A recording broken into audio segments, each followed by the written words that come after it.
कई सारे बिजनेस को आप बंद करके इधर भागे हैं, तो ऐसा क्यों?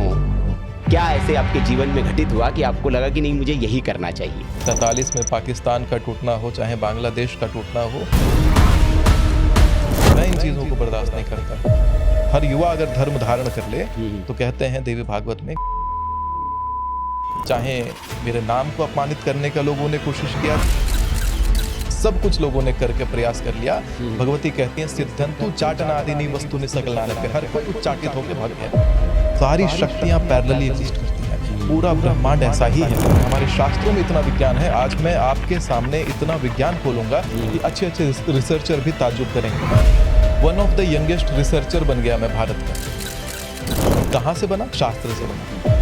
आपके जीवन में ऐसी कौन सी वो घटना थी घटित हुई, वो कौन सा क्षण था कि आपको लगा कि नहीं, मुझे इधर जाना चाहिए? मृत्यु।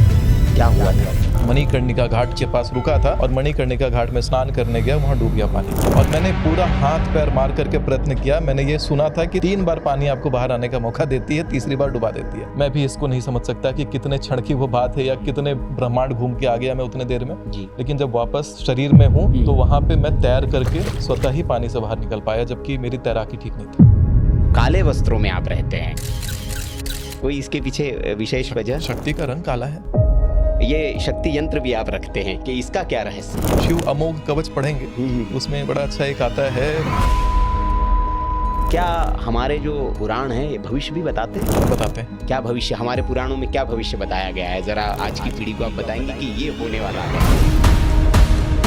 आप ऐसी ऐसी भविष्यवाणियां कर देते हैं, क्या ये ज्योतिष के माध्यम से ही होती है या आपके पास ऐसी कोई शक्ति है कि आपको पूर्वाभास हो जाता है कि ये होने वाला है और आप प्रकट कर देते हैं उसको?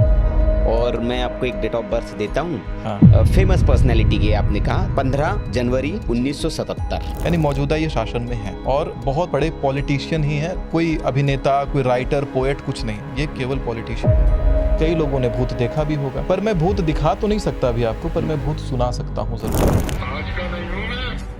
कब के हो? 12 साल हो गए। अच्छा। कितनों को ले गया मैं, कितनों को। ये भी जाएगा, जब तक नहीं जाएगा शांति नहीं होगी। इसके खानदान का बिल्कुल विध्वंस कर दूंगा मैं। क्यों, ऐसा दिक्कत क्या है? दिक्कत क्या है? हाँ? किया गया है, भेजा गया है। मेरे पैतृक घर में कितने भूत के इंसिडेंट्स हुए हैं। हमारे जानने वाले कुछ लोगों को उनके पैर को उस भूत ने काटा था और 20 साल हो गए, आज तक घाव ठीक नहीं। अभी भी वो घाव हरा है, कोई डॉक्टर ठीक नहीं कर पा रहा।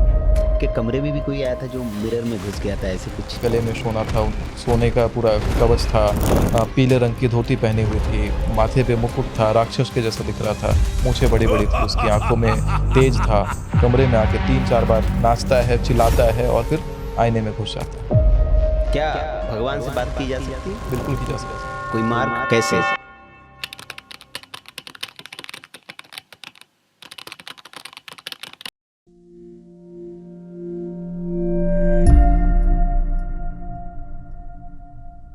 हर हर महादेव।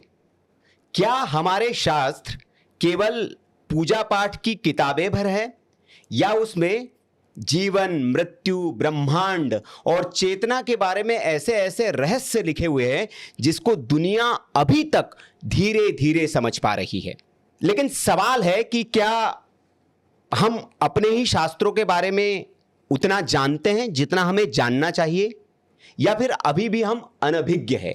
क्या हमारी जो नई पीढ़ी है वो शास्त्रों के बारे में समझती है? शास्त्र वास्तविकता में हमें क्या बताते हैं? हमारे पुराण हमारे लिए क्या संदेश देके गए हैं, क्या संकेत देके गए हैं? उन संकेतों की, उन संदेशों की आज के इस सत्संग में बात होगी। और आज सत्संग में बेहद विशेष मेहमान हैं। आप गाहे बगाहे अपनी मोबाइल की स्क्रीन पर उनको देखते रहते हैं।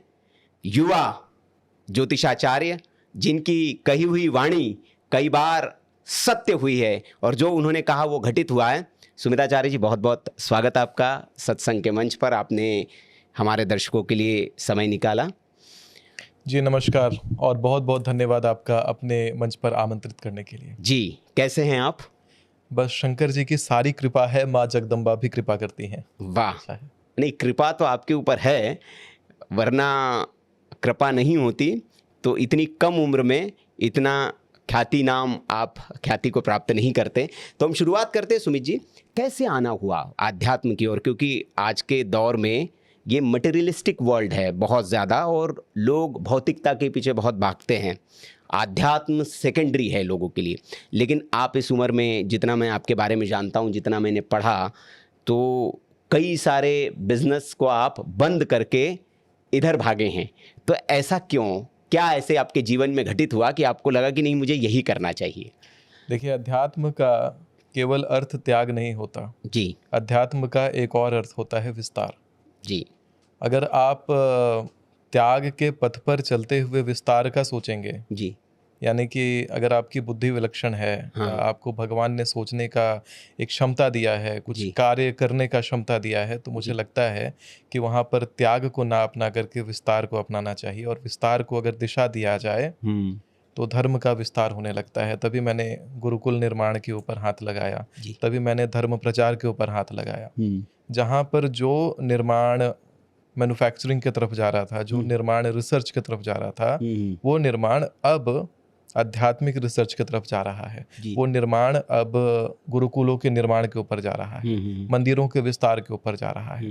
जो रणनीति बनाने के तरीकों से आप बिजनेसेस खड़ा करते थे, आज उस रणनीति के तरीकों से आप राजनेताओं का मार्ग प्रशस्त करते हैं कि धर्मार्थ सत्ता का जागरण और स्थापना भारत में हो सके। मेरा एकमात्र उद्देश्य है जी कि प्राचीन भारत अखंड भारत था जी, और उस अखंड भारत का पुनर्निर्माण करने के लिए जी जो उपयुक्त सत्ताधारी हों उनको सत्ता पे बैठाया जाए और उसके लिए ज्योतिष का सहायता लिया जाए। क्योंकि जब जब राजा कार्य करते थे तो पहले अपने ऊपर गुरु से पूछते थे, ब्रेन से पूछते थे। जी। अब सत्ता से ब्रेन को हटा दिया गया तो बिना दिमाग का शरीर जब चलता है तो छितर बितर होके चलता है। यानी इसीलिए हमारा भारत अभी टुकड़ों टुकड़ों में टूटता जा रहा है। यही मैंने देखा, चाहे 47 में पाकिस्तान का टूटना हो, चाहे बांग्लादेश का टूटना हो, मैं इन चीज़ों को बर्दाश्त नहीं करता। और मैं ये अग्नि, ये ज्वाला नेताओं के मन में और राजपक्षों के मन में, क्योंकि ब्राह्मण हूँ जी, तो राज करना नहीं है, लेकिन सही नेताओं को सही स्थान पर बैठाना है। ये मेरा मेन उद्देश्य है। दूसरा उद्देश्य ये है, युवा हूँ, आपने बड़ा अच्छा संबोधन दिया, युवा हैं, तो युवा के तरीके से आप जिए और जीते हुए युवाओं का मार्ग प्रशस्त कर दें। क्योंकि युवा, अगर आप उस तरीके से आते हैं जैसे मुगल काल में ब्राह्मण आते थे, तो उस तरीके से अगर आप आते हैं तो वैसे तरीके से युवा आपको नहीं मानेंगे, ना आपको सुनेंगे। वो कहेंगे आप तो सन्यासी हैं, आप कर सकते हैं, हम नहीं कर सकते। माथे पर त्रिपुंड अभी मैंने भले चंदन का लगाया है, चाहे भस्म का लगाया है, लेकिन मैं युवाओं को कहता हूँ गंगा जल का त्रिपुंड भी लगता है, जो दिखाई नहीं देगा। आप फैशन के साथ चलिए, समय के साथ फैशन बदलता है। कुर्ता पैजामा सिला हुआ वस्त्र है ना, तो पहले था मुगल काल पे, आप शर्ट पैंट पहनिए, लेकिन धर्म को अंदर से धारण करिए। जनेऊ पहनता हूँ, रुद्राक्ष पहनता हूँ, शिखा रखता हूँ, तो धर्म को ऐसे धारण करना चाहिए। धर्म धारण का विषय है। और हर युवा अगर धर्म धारण कर ले तो कहते हैं देवी भागवत में, ज्ञातवा प्रारब्धे कुर्वीरता न कुर्वाणो विनश्यति। यानी एक तो प्रारब्ध भी ज्ञान हो जाएगा, पिछला जन्म में क्या किया था वो ज्ञान हो जाएगा, जो छोड़ के आए थे वो याद आ जाएगा, और न कुर्वाणो विनश्यति, इस जन्म में जहां कदम रख दिया वहां से कोई कदम पीछे नहीं हटा सकता। आज तक मैं भी ये बात ताल ठोक के कह रहा हूँ कि जगदम्बा ने जहां जहां मेरा कदम रखवाया है, पूरी तंत्र लग गई लोगों की मेरे कदम को पीछे खींचने के लिए। चाहे मेरे नाम को अपमानित करने का लोगों ने कोशिश किया, चाहे मुझे तरीके से हटाने का कोशिश किया, सब कुछ लोगों ने करके प्रयास कर लिया। भगवती कहती हैं, सिद्धंतु चाटनादिनी वस्तुनि सकलाने पे, हर कोई उच्चाटित होके भाग गया, स्तंभित होके भाग गया। माँ बगलामुखी जी, स्तंभन की वागल्य क्या कहते हैं, वगलामुखी। यानी कि जो वगला होता है वो होता है क्या, नाल, जो कहते हैं पाश होता है, जिसे घोड़े को कंट्रोल करते हैं, वो होता है। तो उसकी जो देवी होती हैं, जो जिसने उसे पकड़ रखा है, जो स्तंभन की देवी होती है। आशीर्वाद करती हैं, और एक बार आशीर्वाद करती हैं सब कोई कहते हैं। वही तो मैं युवाओं को कहना चाहता हूँ, सारी शक्तियां पैरेलली एग्जिस्ट करती हैं। पूरा ब्रह्मांड ऐसा ही है। पहले मैं जिस तरीके से ब्रह्मांड को देखता था कि ब्रह्मांड केवल मटेरियलिस्टिक है, मटेरियल नहीं, अध्यात्म पैरेलली चलता है। और हमारे शास्त्रों में इतना विज्ञान है, आज मैं आपके सामने इतना विज्ञान खोलूंगा कि अच्छे अच्छे रिसर्चर भी ताज्जुब करेंगे। क्योंकि मैं ये मानता हूं, जैसे आपने एक इंट्रो में बड़ा अच्छा प्रसंग किया कि क्या हमारी अध्यात्म की किताबें महज वो किताबें हैं जो पूजा पाठ में काम आती हैं। तो मैं आज बताना चाहूंगा कि उसमें जो विज्ञान है, मैंने उसके आधार पर कक्षा 7वीं में पढ़ता था और मैंने एक रिसर्च पब्लिश करी थी, theory of constant light speed. 2 देशों में पब्लिश हुआ, यूएस में और लंदन में। और 7वीं का था मैं, 10वीं आते आते वो पब्लिकेशन उसका अप्रूव हो गया। तो one of the youngest researcher बन गया मैं भारत का। और कहाँ से बना? शास्त्र से बना। किसका रिसर्च? आइंस्टाइन ने अपना सेकंड पोस्टुलेट ऑफ रिलेटिविटी छोड़ दिया था, जहां पे सन 1905 में जिस खोज को आइंस्टाइन ने जहां छोड़ा था, उस खोज को मैंने आगे बढ़ाया था। और वो श्रेय मुझे प्राप्त हुआ कम उम्र में। तो जो कम उम्र की बात आती है, जब कम उम्र में बड़े झंडे गाड़ने हो तो शास्त्र काम आता है। जी बिल्कुल सही। आपने सुमित जी कहा कि शास्त्र जो है वो आज के भी दौर में विज्ञान के पैरेलल चलते हैं, उस पर हम आएंगे। लेकिन मैं ये जानना चाहूँगा कि आपके जीवन में ऐसी कौन सी वो घटना थी, घटित हुई, वो कौन सा क्षण था कि आपको लगा कि नहीं, मुझे इधर जाना चाहिए? मृत्यु। जब आप मृत्यु के निकट जाते हैं या मृत्यु को देख लेते हैं सामने से, तो फिर माया का भ्रम सबसे पहले वहीं टूटता है, शमशान में भ्रम टूटता है। और शमशान ने और मृत्यु ने मुझे अध्यात्म की तरफ ढकेला था। क्या हुआ था? पहले आपने देखा होगा कि मैं ऐसी कंपनीज ओन कर रहा था जो गूगल पे ट्रेंड करती थी, चाहे मैन्युफैक्चरिंग में हो, चाहे रिसर्च डेवलपमेंट में हो, तो गूगल पे टॉप ट्रेंड करती थी उस समय मेरी कंपनीज बनाई हुई। ये किस वर्ष की बात है? ये बात है 2018, 2017, 2019 इस समय। इनफैक्ट कि मैंने रिसर्च करा था कि भारत का सबसे तेज चलने वाला पंखा कैसे बनाया जाए।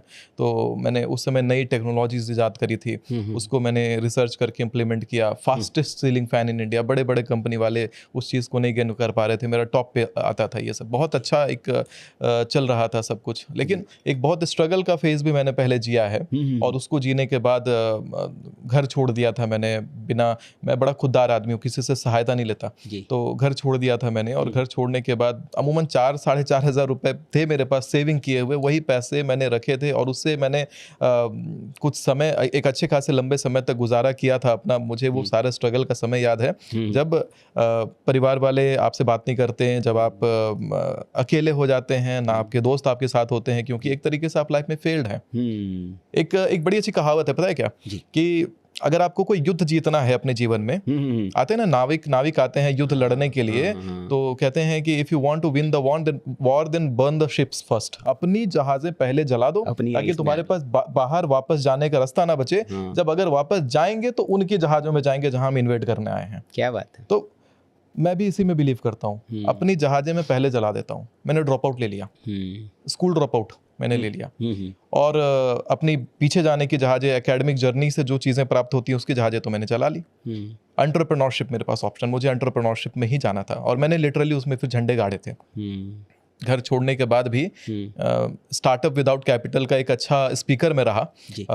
ऑल इंडिया, मतलब अलग अलग शहरों में मुझे गेस्ट लेक्चरर के रूप में बुलाया जाता था कि आप सिखाइए मैनेजमेंट के बच्चों को कि स्टार्टअप कैसे कर सकते हैं बिना पैसों के। क्योंकि मैंने वो करा, मैंने एक स्केल अटेन करा अपनी कंपनी का, और उसके बाद मैंने सिखाया। इनफैक्ट कि हजारीबाग झारखंड में आप देखिएगा विनोबा भावे यूनिवर्सिटी है, मैनेजमेंट ब्लॉक में, वहाँ पर 2021 में मुझे चैम्बर भी अलॉट किया गया था। वहाँ पर ट्रेनिंग एंड प्लेसमेंट के लिए भी कुछ हमारे MOUs हुए थे साइन 3 और विश्वविद्यालयों के साथ में। सोचिए ड्रॉप आउट स्टूडेंट था मैं, और MOUs विश्वविद्यालय मेरे साथ साइन कर रहे थे। तो मैंने चीज़ें दिखाई कि अगर आप चाहें तो बहुत कुछ कर सकते हैं, जिसके लिए आपको डिग्रीज आवश्यक नहीं है। डिफेंस सेक्टर के लिए काफ़ी सारी रिसर्च मैंने दी है। तो एक अमूमन सारी चीज़ें करता हुआ एक बार मन हुआ कि हमारा औरंगाबाद बिहार में पैतृक जगह है, वहाँ पे मैं जाऊँ। तो वहाँ जाने की हमारी जब इच्छा हुई तो मैं बनारस के थ्रू जाना चाह रहा था, और मैंने किसी को बताया नहीं कि मैं बनारस जाऊँगा। मणिकर्णिका घाट के पास रुका था, और मणिकर्णिका घाट में स्नान करने गया, वहाँ डूब गया पानी में। और मैंने पूरा हाथ पैर मार करके प्रयत्न किया। मैंने ये सुना था कि 3 बार पानी आपको बाहर आने का मौका देती है, तीसरी बार डुबा देती है। तो ये चीज़ मैंने देखा कि ये चीज़ सच हो ही नहीं रही। मैंने हाथ निकालना चाहा, सोचा चिल्लाऊं पानी के अंदर, आवाज़ बाहर ना जाए, और 4 उंगलियां बाहर निकल रही थी बस। लोग किनारे नहा रहे थे, किसी को पता ही नहीं चला कि कोई पर्सन नीचे डूब गया है पानी में। और पता नहीं मेरे बाएं पैर के थ्रू मैं, मतलब ऐसा मैंने महसूस किया है कि मैं, शरीर मेरा जो है नीचे पानी में डूब रहा है, और मैं अपने शरीर को अब बाहर से देख रहा हूँ। बड़ी बेचैनी है मेरे में शरीर के अंदर वापस जाने की, और वो बेचैनी मैंने महसूस किया था। और फिर मैंने ये भी महसूस किया कि मेरे बाएं पैर से शायद मेरा प्रवेश दोबारा हुआ शरीर में। और ये महसूस की बात है, पता नहीं ये उस समय का डर है, उस समय की कल्पना है, या वास्तविकता है, ये ईश्वर जानते हैं। जी।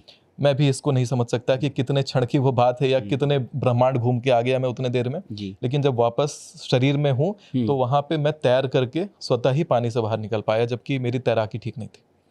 तो ये बहुत जादू हुआ है मेरे साथ एक समय पे, और चमत्कार हुआ है। और फिर मैं बैठा रह गया सारे दिन से लेके मैंने रात कर दिया मणिकर्णिका घाट में। चारों तरफ चिताएं जल रही हैं, मैं बीच में बैठा हूँ, गर्मी का समय है, और वो गर्मी को मैंने अपने शरीर के अंदर अवशोषित किया, वो चिता की गर्मी को। 1.5 साल तक मैंने अपने बालों में कंघी नहीं लगाया। उसके बाद मेरे पूरे जटाएं बढ़ गई, और मैंने वही रहे साधना फिर ही बनारस में? नहीं, बनारस नहीं रहा, मैं बिहार जा करके। और मैंने ये प्रण लिया था कि अभी जब तक मेरी साधना पूरी नहीं होगी कोई शहर में कदम नहीं रखूंगा। क्योंकि जब आप साधना पे बैठते हैं तो आपको उस स्थान पर प्रतिदिन बैठना पड़ता है एक निश्चित समय पे, तो आप शहर छोड़ के बाहर नहीं जा सकते। 1.5 साल लगा मुझे उसको कंप्लीट करने में। उसके बाद जब वो चीज़ें कंप्लीट हुई, फिर बाल नॉर्मल मेरा कट गया, मैं नॉर्मल फिर लोगों के सामने प्रस्तुत हूँ जैसा मैं था। कोई गुरु मिले आपको, या मतलब ये ईश्वरीय एक आप पर कृपा हुई और आप उस मार्ग पर अवरुद्ध हो गए? देखिए, गुरु भी तो कृपा से ही मिलते हैं आपको। जो पिछले जन्म में आपके गुरु रहे होंगे वही गुरु आपको फिर से प्राप्त हो जाते हैं। जी। मेरा ये जो सफ़र है पृथ्वी पर, ये 3 जन्मों का है पिछला। जैसा कई सारे शास्त्र होते हैं जिसका माध्यम आप ले सकते हैं, कई सारे साधनाएं होती हैं जिससे आप जान सकते हैं कि कितनावा जन्म आपका भी चल रहा है। तीसरा जन्म पृथ्वी पर। और मेरे जो गुरु हैं अमूमन पिछले जन्म वाले ही रहे होंगे। तो देवकुंड मठ है, कहते हैं दुनिया का इकलौता ऐसा शिवलिंग वहाँ पर उपस्थित है जो नीलम पत्थर से बना हुआ है। पूरा का पूरा शिवलिंग ही, हाँ, बिहार में है, देवकुंड मठ है। जी। देवकुंड मठ में हमारे गुरुजी बैठते हैं, और उनको लोभ ही नहीं है किसी भी प्रकार का, चाहे कितना भी पैसा आप उनको दे दे, कुछ भी दे दे, वो बस अपना पुराना 5 साल 6 साल पुराना जो धोती पहनते हैं और एक कुर्ता पहनते हैं, बस वही उनका है। और बिल्कुल सिंपल साधारण व्यक्ति के जैसे माँ बगलामुखी के जबरदस्त साधक हैं। अच्छा। बात करते हैं भगवती से, वो इस प्रकार के साधक हैं, और उनसे ही मैंने दीक्षा ली है। कोई उस तरह के गुरु से नहीं जो कैमरे पे आते हैं। मैं कैमरे पे आने वाले जितने हैं थोड़ा सा दूरी रखता हूँ, क्योंकि एक तरफ से उनके पीछे पूरा मैनेजमेंट रहता है, पूरा तंत्र रहता है, और गुरु का मतलब अवेलेबल हो आपके लिए। गुरु और शिष्य का संबंध जैसे पति पत्नी में रहता है ना, कि हमने विवाह कर लिया तो हमारा संबंध है, हम लोग जब चाहें एक दूसरे के लिए अवेलेबल हैं, तो गुरु और शिष्य भी इसी तरह से अवेलेबल होने चाहिए। हमारे गुरुजी अभी 88 वर्ष के हैं, लेकिन चलने में मेरे से भी तेज चलते हैं। उनकी अगर आप मांसपेशियों को देखेंगे तो ऐसा लगेगा जैसे वज्र है, बिल्कुल हार्ड, आपको पेड़ के तना के जैसा महसूस होगा उनकी मांसपेशियां। तो इस तरह का उनका व्यक्तित्व है, साधक है वो। और जब साधना आप कर लेते हैं तो निश्चित तौर पर आपके शरीर में भी वो बदलाव जो है वो दिखता है। तो सुमित जी, मैं अमूमन देखता हूँ आपको काले वस्त्रों में आप रहते हैं, कोई इसके पीछे विशेष वजह? शक्ति का रंग काला है। अच्छा। भगवती जगदम्बा का रंग काला है जी। और पूरा ब्रह्मांड का रंग अगर आप देखिएगा तो वो भी काला है जी। इससे जितनी माया उत्पन्न होती हैं, जितनी माया उत्पन्न होती है, वो सभी मायाओं को रंग प्राप्त होता है। कोई पीला है, कोई लाल है, कोई श्वेत है जी। इससे उत्पन्न सारी चीजें जितनी हैं वो माया है जी। चाहे शंकर हैं वो भी माया है, ब्रह्मा है वो भी माया है, विष्णु है वो भी माया है। क्योंकि सबको एक एक बार अहंकार हुआ था और सब ने ये देखा कि अरे, श्रीमद् भगवत पुराण में आप एक कथा पढ़ते होंगे कि पीपल का एक पत्ता है जिसके ऊपर एक शिशु तैर रहा होता है ब्रह्मांड के बिल्कुल शुरुआत में। बाद में शिशु को जब बोध होता है तो वो कहानी आपने पढ़ी कि जब शिशु को बोध होता है कि मैं तैर कहाँ रहा हूँ, ये ब्रह्मांड जो है ये मेरे से पहले क्या था, मैं आया कहाँ से। तो उनको जब बोध होता है तब उनको जगदम्बा समझ में आती है, तब जगदम्बा उनको दर्शन देती है। तो पता लगता है कि वो तो माता के गर्भ में बैठे हैं, गर्भ में तैर रहे थे वो पीपल के पत्ते के ऊपर। तो ये बड़ी गहराई की बात है। काला वस्त्र जो है मुझे बहुत प्रिय है जी। और मुझे उसी शक्ति से, उसी आदि पराशक्ति से जोड़ता है। यूजुअली लोग आदि पराशक्ति से जुड़ने के लिए लाल वस्त्रों का प्रयोग करते हैं, लेकिन वो जो लाल जो रंग भी उत्पन्न हुआ वो भी काले से उत्पन्न हुआ। हाँ, माँ बगलामुखी की हम बात करते हैं, उनके लिए पीले को कहा जाता है, जो साधक होते हैं वो पीला वस्त्र धारण करते हैं। अच्छा, एक ये शक्ति यंत्र भी आप रखते हैं, नीलकंठ है ये। हाँ, नीलकंठ है। क्या इसकी कि इसका क्या रहस्य है? मार्गेषु रक्षतु माम नीलकंठः, शिव अमोघ कवच पढ़ेंगे, उसमें बड़ा अच्छा एक आता है, मार्गेषु रक्षतु माम नीलकंठः। है ना उसमें कि शत्रुनान विद्वेषय विद्वेषय, तो उस प्रकार से तो उसमें एक और छंद आता है, उसमें वो आता है मार्गेषु रक्षतु माम नीलकंठः। रास्ते में शंकर नीलकंठ के रूप में रक्षा करते हैं जी। तो नीलकंठ जो है ये पंछी है, नीलकंठ, और नीलकंठ पंछी का एक स्वरूप मैं अपने साथ रखता हूँ। ये मेरा अस्त्र भी है। अच्छा, अस्त्र जरूरी है, हर एक सनातनी को अपने साथ एक शस्त्र रखना चाहिए। तो मैं अपने साथ एक शस्त्र रखता हूँ जी। और यही है जो मेरे साथ चलता है और मुझे बहुत सारी चीज़ों में भगवान से जोड़े रखता है, कहीं ना कहीं उस शक्ति का अनुभव कराते रहता है जो मेरे से बहुत ज़्यादा ऊपर है। तो सुमित जी, हम विषय पर आते हैं। वेद हैं, फिर उपनिषद आते हैं, फिर हमारे पुराण आते हैं, और गीता भी है एक, जो हमारे कहा जाता है कि सनातन धर्म का भाई सबसे अगर कोई पवित्र ग्रंथ है तो वो गीता है। गीता मार्ग आपको दिखाती है। इन सबको अगर हम पैरेलली कंपैरिजन, चूंकि आपने अध्ययन किया हुआ है, क्या अंतर है इन सब में? वेद, पुराण, उपनिषद, गीता। कहते हैं आगम निगम बखानी तुम शिव पटरानी। दो शास्त्र हैं, आगम शास्त्र और निगम शास्त्र। तो शास्त्र दो हैं जी। एक है आगम शास्त्र, एक है निगम शास्त्र। निगम पहले आया और आगम उसके बाद आया।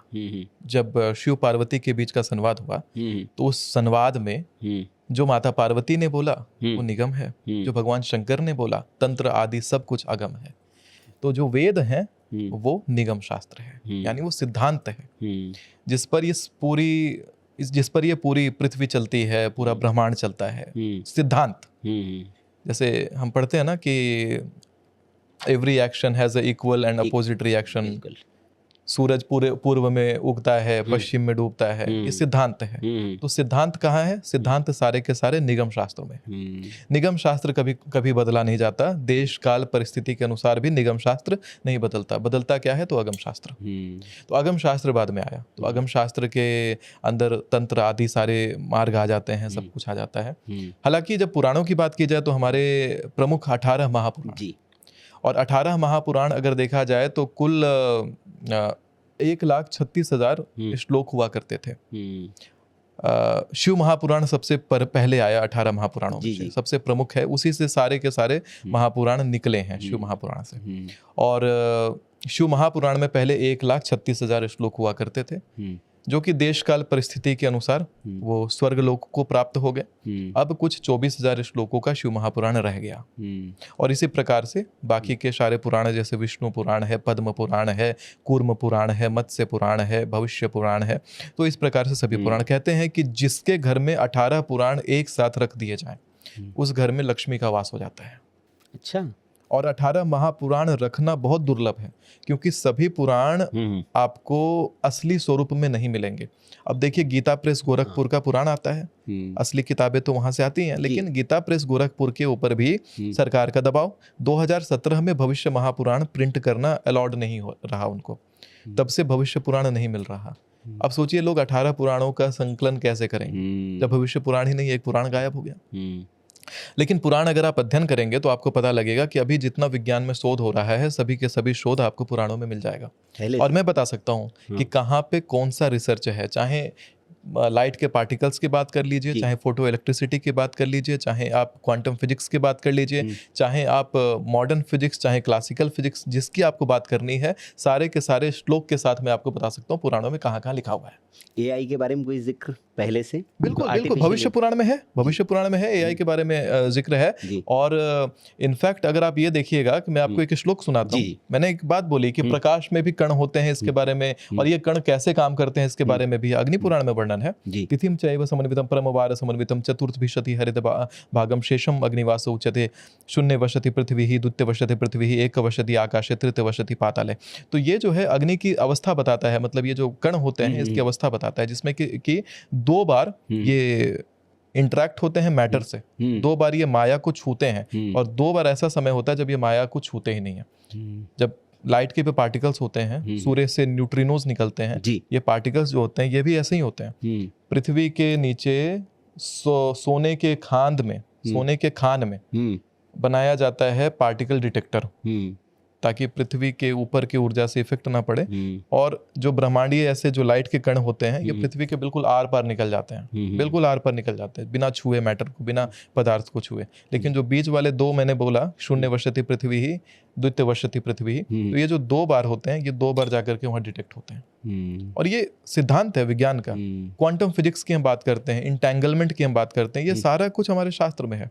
हम बचपन में ये जो मैथमेटिक्स पढ़ते हैं 22/7 पढ़ते हैं, पाई पढ़ते हैं, तो पाई आप पढ़िए ना, नारद पुराण पढ़िए, नारद पुराण के श्लोक नंबर 46 प्रथम खंड में आपको ये बात मिल जाएगा कि 22/7 यानी पाई का प्रयोग कैसे होता है, पाई का उद्गम कैसे होता है। जबकि हमें किताबों में पढ़ा दिया गया कि ये ग्रीस से ये नंबर आया। ग्रीस का नंबर नहीं है पाई 22/7, 22/7 हमारे शास्त्र का है। नारद पुराण में श्लोक नंबर 46 में ये लिखा हुआ है, वो भी प्रथम खंड में लिखा हुआ है। क्या है श्लोक? श्लोक अमूमन वो सैद्धांतिक श्लोक जो है वो मेरे ध्यान में नहीं है लेकिन श्लोक संख्या मैं लोगों को बता रहा था कि श्लोक संख्या जो है श्लोक नंबर 46 में, तो ये उसमें हाँ उसमें आपको। लेकिन सुमित जी, कुछ जैसे जो अति विद्वान लोग जो है वो पुराणों के मत को खारिज करते हैं। वो कहते हैं कि ब्राह्मणों की कपोल कल्पना है ये, और इनका कोई वास्तविकता से, सब पश्चिम से आया है। जबकि जो कुछ लोग हैं ये उनका मत है कि पश्चिम जो भी गया वो भारत से गया, भारत के ग्रंथों से गया, शास्त्रों से गया, और फिर पश्चिम से लौटकर हमारे पास आया। तो इसको प्रमाणित कैसे करेंगे आप? इन लोगों को क्या कहेंगे? क्या ये महज ब्राह्मणों की कपोल कल्पना है या ये सब शास्त्रों से ही निकला हुआ है? कैसे पुराण कोई कपोल कल्पना हो जाएगी? शिव महापुराण सभी पुराणों का जनक है जी। और जो ज्ञान ब्रह्मा दे रहे हैं, जो ज्ञान भगवान शंकर दे रहे हैं, वो पश्चिम से कैसे आएगा? इस ज्ञान में बहुत सारे तथ्य आपको ऐसे मिल जाएंगे जो भारत के भी सिद्धांत को बताते हैं। कालका पुराण के अंदर आपको हिंदू का उद्गम मिल जाएगा, हिंदू शब्द का उद्गम मिल जाएगा। अब कहने वाले तो ये भी कहते हैं कि हिंदू शब्द भी विदेशी है। लोग ये कहते हैं कि किसी भी ईरान से आया भाई। हाँ, किसी भी शास्त्र में हिंदू शब्द का उल्लेख नहीं आता। कहने वाले तो ये भी कहते हैं। भ्रमित करना, जो लोग पढ़ नहीं रहे हैं उनको कुछ भी बोल करके भ्रम उत्पन्न करना बड़ा आसान है। लेकिन मैं आपको अभी उन सभी भ्रमों को तोड़ दूंगा। जी बताइए। एक मैं श्लोक सुनाता हूँ बृहस्पति अगम ग्रंथ से। जी। हिमालयम समराभ्यम यावत इंदु सरोवरम तम देव निर्मितम देशम हिंदुस्थानम प्रच्यते। हिंदुस्तानी शब्द का उल्लेख आ गया बृहस्पति अगम ग्रंथ में। काल का पुराण में हिंदवा शब्द का उल्लेख आ गया। ऋग्वेद में, निगम शास्त्र ऋग्वेद में हिंदू, सिंधु, इंदु तीनों शब्द का उल्लेख आता है। तीनों को पर्यायवाची बताया जाता है। गौभक्त। इसके बाद महाभारत के अश्वभेदिक पर्व में आपको हिंदू शब्द का उल्लेख कई बार मिलेगा। तो जिन्होंने शास्त्र पढ़ा नहीं, बिना शास्त्र पढ़े शास्त्र के ऊपर आक्रमण करना बड़ा आसान है। ढोल गवार शूद्र पशु नारी ये सब ताड़न के अधिकारी। अब बताइए अर्थ का अनर्थ किया गया। शंकराचार्य गलत नहीं कहते हैं। जब जब वैकल्पित ब्राह्मणों ने शिक्षा प्रदान करने का कार्य किया तब तब विस्फोट हुआ। और इसीलिए शास्त्रों की शिक्षा प्रदान करने का दायित्व ब्राह्मणों को दिया गया था। क्योंकि ब्राह्मण जिस प्रकार से शास्त्र का सम्मान करेंगे और उनके गुरु जिस प्रकार से उनको शास्त्र सिखाएंगे और शास्त्र का संपादन करेंगे, उस प्रकार से अनन्य वर्णों को शरणागत होकर के शास्त्र, इसीलिए कहा गया था कि आप गुरु के शरणागत होकर के शास्त्र सीखिए। लेकिन जब जब वैकल्पित वहां पर व्यवस्था बनी है तब तब विस्फोट हुआ है। क्षत्रिय कुल का व्यक्ति जहां जहां राज किया, जब जब क्षत्रिय का राज रहा, शासन रहा, भारत बहुत बड़ा था। जब से उस व्यवस्था को खंडित किया गया तब से भारत संकुचित हो गया।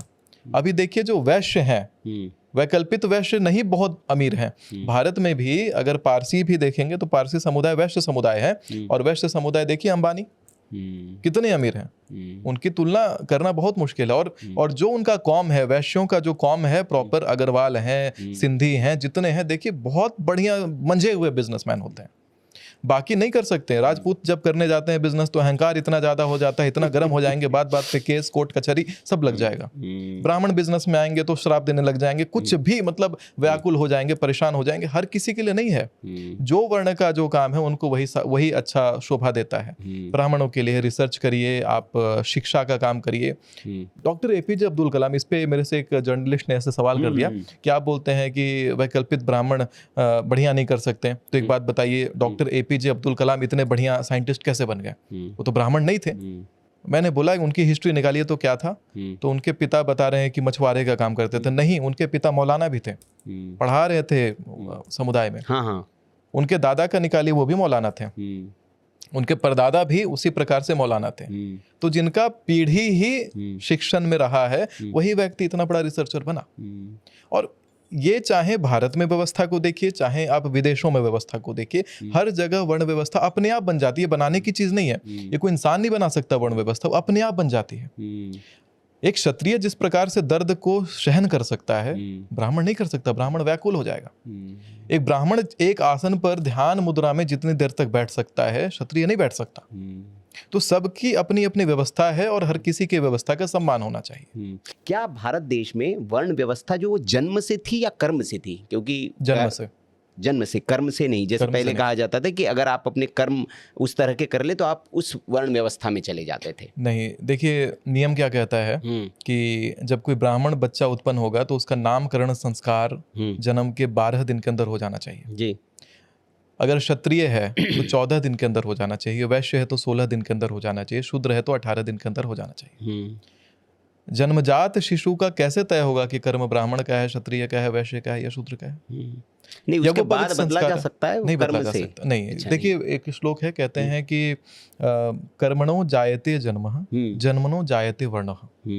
कर्म के साथ ही वर्ण, कर्म के साथ ही जन्म का निर्धारण होता है। आप अभी जो कर्म करेंगे वही डिसाइड करेगा कि अगला जन्म आपको क्या प्राप्त होगा। ये बात श्रीमद् भागवत में भी अंकित है, भगवत गीता में भी मिल जाएगा आपको, शिव महापुराण में भी मिल जाएगा, देवी भागवत में भी मिल जाएगा। अवश्य में वो भोक्तव्यम कृतं कर्म शुभः शुभम। तो ये सब ये जो सिद्धांत है ये सभी शास्त्रों में आपको मिल जाएगा। अगर आप इस सिद्धांत का खंडन करके ये कहते हैं, हो सकता है किसी श्लोक का आपने अपने हिसाब से अर्थ निकाल करके आप कहते हैं कि नहीं, कर्म के अनुसार वर्ण डिसाइड होगा, तो फिर ये सभी शास्त्र को फिर आप खंडित करते हैं और एक तरफ पूरा शास्त्र और एक तरफ आप अकेले एक श्लोक के साथ खड़े हो जाते हैं। तो वो जो एक श्लोक को आपने जिस तरीके से अर्थ निकाला है, हो सकता है आपको वहां पर गुरु के मार्ग प्रदर्शन की आवश्यकता पड़े, क्योंकि सभी शास्त्र एक ही बात कर रहे हैं। क्या कर रहे हैं कि कर्म के अनुसार जन्म डिसाइड होगा और जन्म के अनुसार आपका वर्ण तय होगा। और जन्म से ही 16 संस्कार जो है वो उसी प्रकार जितने 16 संस्कारों का विधान है वो जन्म से है। तो जब जन्म से है और हर किसी के 16 संस्कार अलग दिन से होते हैं, अलग तरीके से, अलग मुहूर्त पे होते हैं। ब्राह्मणों के लिए 16 संस्कार का अलग नियम है, क्षत्रियों के लिए अलग है, वैश्यों के लिए अलग है, शूद्रों के लिए अलग है। तो जब सबके लिए अलग है तो वो तो जन्म से हो रहा है 16 संस्कार। जन्म के पहले से गर्भ में बच्चा आया है तभी से 16 संस्कार। गर्भाधान सबसे प्रथम संस्कार है, पुंसवन संस्कार है, सबके लिए अलग है। गर्भाधान संस्कार ब्राह्मण, वैश्य, शूद्र, क्षत्रिय एक है। पुंसवन संस्कार एक है, लेकिन नामकरण संस्कार सबके लिए अलग है। यज्ञोपवीत संस्कार सबके लिए अलग है, विवाह संस्कार सबके लिए अलग है। अंतिम संस्कार जो हम करते हैं, अंत्येष्टि जो करते हैं, श्राद्ध संस्कार करते हैं, वो भी सबके लिए अलग है। अच्छा, तो जब सबके लिए सब कुछ अलग है तो वो जन्म से डिसाइड हो रहा है। कर्म से तो बहुत केओस उत्पन्न हो जाएगा। करने का तो नियम तो ये कहता है कि हर किसी को धर्म का पालन करना चाहिए। टीका चंदन लगाना हर किसी का दायित्व है, पूजा प्रतिदिन करना हर किसी का दायित्व है। इसका ये अर्थ नहीं होगा कि आप अगर आज पूजा करने लग जाए, आप क्षत्रिय हैं, भगवान राम भी क्षत्रिय थे, लेकिन ये अर्थ नहीं बनता कि आप पूजा करने लग जाए तो आप तुरंत ब्राह्मण बन जाते हैं। नहीं, वैसे तो भगवान राम ने रामेश्वरम शिवलिंग की स्थापना कर दी। इंस्टेंटली उनको पहले क्षत्रिय में जन्म हुआ, फिर इंस्टेंटली ब्राह्मण कहा जाता। जो शिवलिंग का स्थापना कर रहा है वो तो ब्राह्मण होना चाहिए था। भगवान राम ने ब्राह्मण को ही बुलाया कि शिवलिंग की स्थापना करा दो। तो वर्ण व्यवस्था तो तब भी थी, वर्ण व्यवस्था आज भी है। और वर्ण व्यवस्था ये निगम शास्त्र का विषय है, ये सिद्धांत है और ये रहेगी।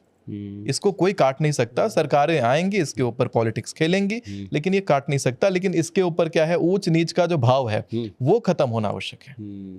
अब ये देखिए, जब किसी का अंतिम संस्कार होता है, बनारस में डोम राजा का बड़ा साम्राज्य चलता है, आपने सुना होगा। अच्छा, चिता को अग्नि कौन देगा? चिता के लिए अग्नि आएगी कहाँ से?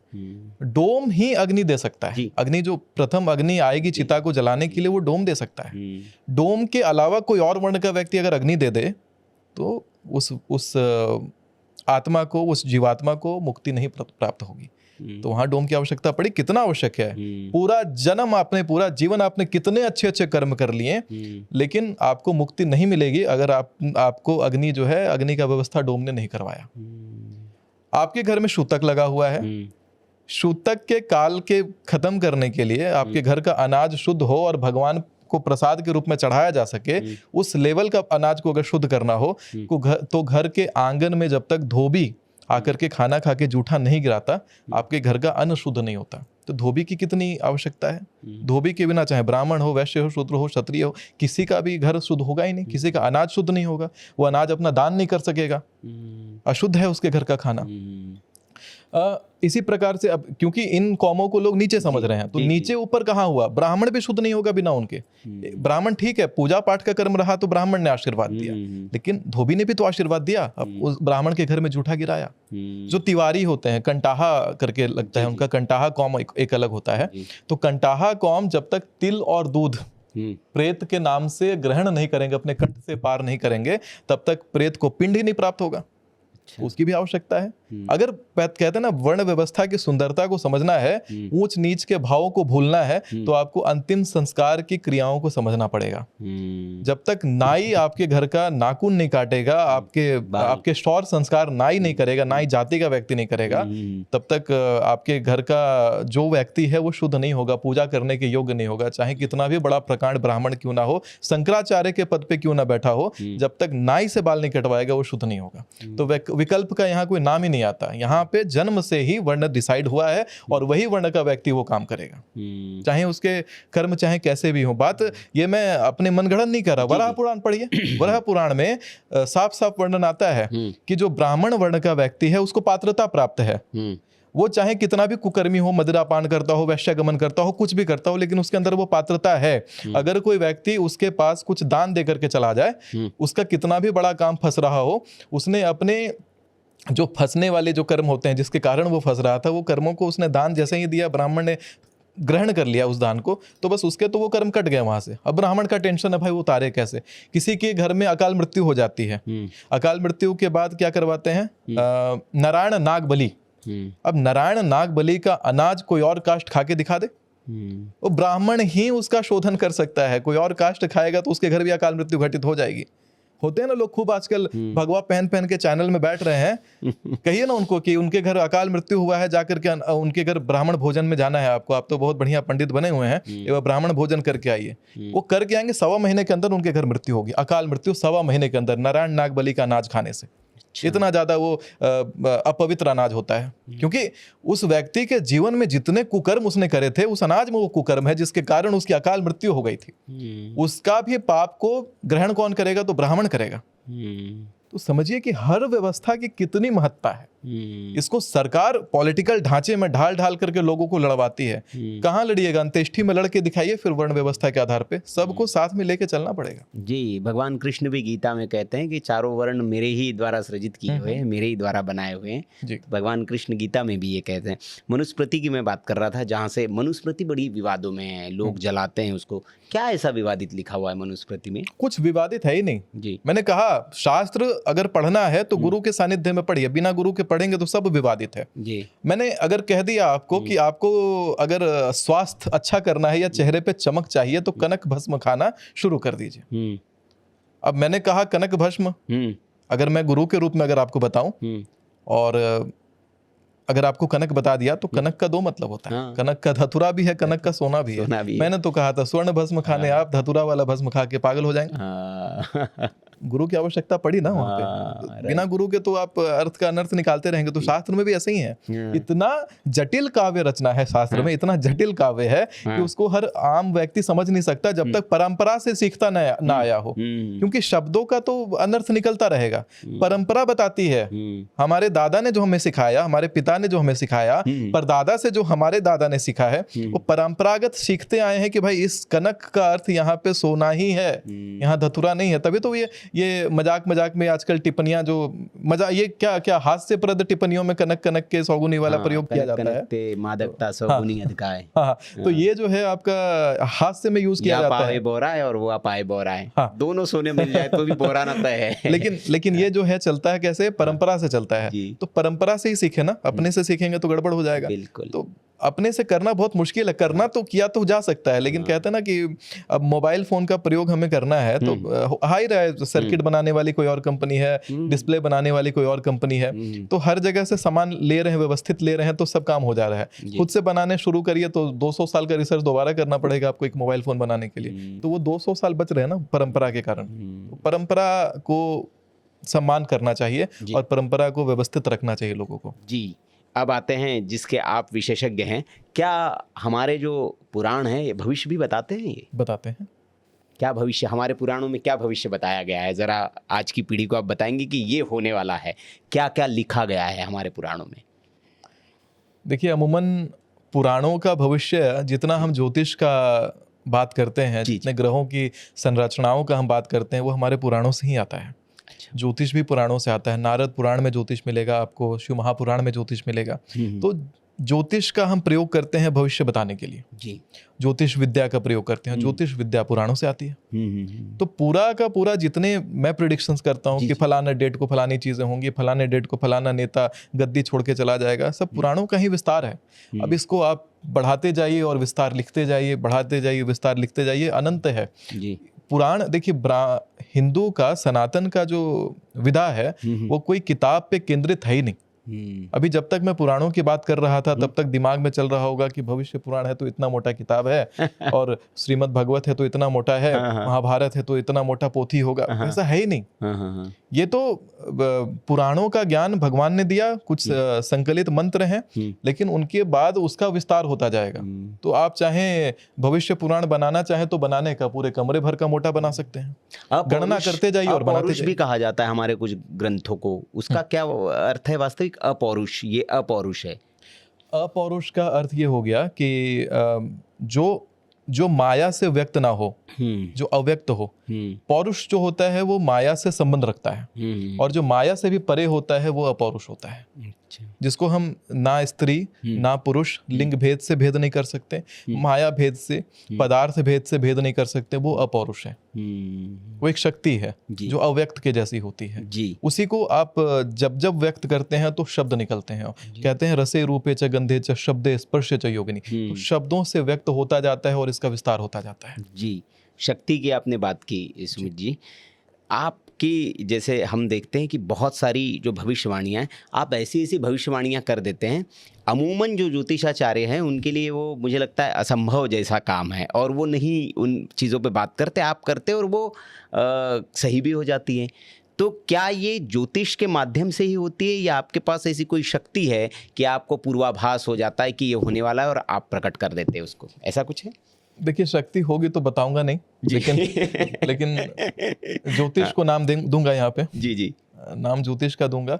और हाँ, ज्योतिष के माध्यम से आप सारी चीजें कर सकते हैं। मैंने कितने बार लाइव एक्सपेरिमेंट करे हैं पता है?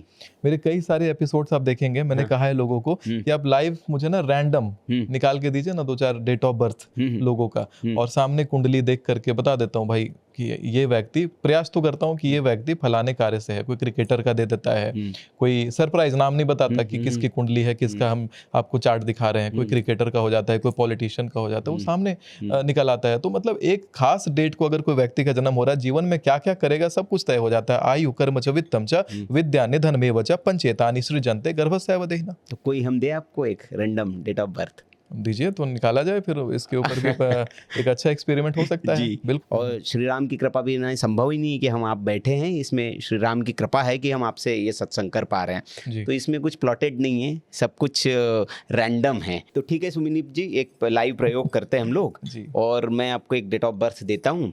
फेमस पर्सनैलिटी की आपने कहा, ताकि लोग रिलेट कर पाए। मैं अंत में बताऊंगा कि किसकी है। 15 जनवरी 1977। हालांकि मैं इतना बता सकता हूँ, जो आपने डिटेल्स दिया 15 जनवरी 1977 जी, चूंकि आपने ये नहीं अभी तक बताया है कि कौन सा देश है जी, पर आपने अंकित किया, तो मैं लंदन का ऐसे ही डाल दे रहा हूँ ताकि मेरा जो टाइम जोन है उधर का आ जाए जी। तो कुंडली का निर्माण हुआ कर्क लग्न का, जी राशि की निर्माण हो गई है वृश्चिक, जी।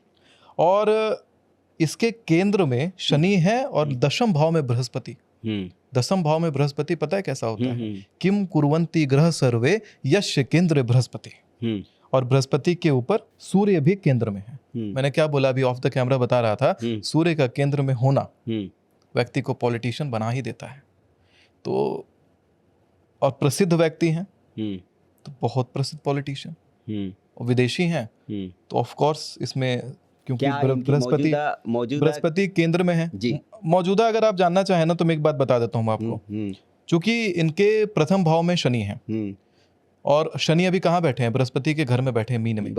इनके भी कर्क में शनि बैठे हुए हैं। मीन में अभी शनि बैठे हुए हैं मौजूदा, और कर्क में इनके शनि बैठे हुए हैं, यानी मौजूदा ये शासन में है और बहुत बड़े पॉलिटिशियन ही हैं, एक्टर नहीं है ये, सिंगर नहीं है, डांसर नहीं है ये, कोई अभिनेता, कोई राइटर, पोएट कुछ नहीं, ये केवल पॉलिटिशियन। भारत से कोई संबंध दिखाता है इनका?